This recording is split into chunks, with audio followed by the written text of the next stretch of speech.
கூட்டணிக்கு இப்போதைய பேச்சுவார்த்தை நடந்துட்டு இருக்குது, ஆரம்பிச்சுக்கிறாங்க. அடுத்து எப்படா கூப்பிடுவாங்கன்னு வெயிட் பண்ணுகிறோம். கூப்பிட்ட உடனே கன்ஃபார்ம் பண்ணுற வேண்டியதுதான் அப்படின்னு ஒருத்தர் பேசியிருக்கார். பேசினது யார், எந்த கூட்டணி பற்றி இப்படி பேச்சு பார்த்துருவோம் வாங்க. தமிழ்நாடு காங்கிரஸ் கமிட்டியின் தலைவர் செல்வ பெருந்தகை அவர்கள். அவர் தான் இப்போ ஊருக்குள்ளே காங்கிரஸ் யாரு கூட கூட்டணியில் இருக்க போகுது அப்படிங்கிறதான் பெரிய குழப்பம். ஏன்னா காங்கிரஸில் ஒரு பக்கம் தாவேகாவுக்கு போகிறாங்கன்ற மாதிரி பேச்சு அடிபட்டு இருக்கு ஊருக்குள்ளே. இன்னொரு பக்கம் டிஎம்கே கூட்ட டிமாண்ட் வச்சுருக்காங்க, இந்த மாதிரி இத்தனை தொகுதி வேணும், அதெல்லாம் பேச்சுவார்த்தை நடத்தி தான் முடிவு பண்ணணுன்ற மாதிரி ஒரு பக்கம் போய்கிட்டு இருக்கு. அப்படின்னு சொன்னாலும் காங்கிரஸ் தரப்பில் தலைமை பொறுப்பில் இருக்கக்கூடிய செல்வ பெருந்தகை அவர்கள் என்ன சொல்கிறாருன்னா, நாங்கள் கூட்டணி பேச்சுவார்த்தைக்காக குழு அமைச்சு அந்த குழு வந்து மீட்டிங்காக போயிருக்கிறாங்க, அதுவும் பாசிட்டிவ் அப்ரோச் தான் போய்கிட்டு இருக்கு, ஒரு பிரச்சனையும் இல்லை.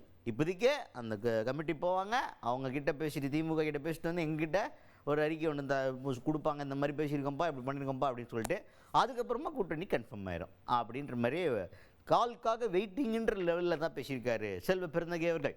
இல்லைங்க, இப்போ திராவிட முன்னேற்ற கழகத்தின் தலைவர்கள் அகில இந்திய தலைமையோடு பேசிக்கொண்டிருப்பதாக எனக்கு தகவல்.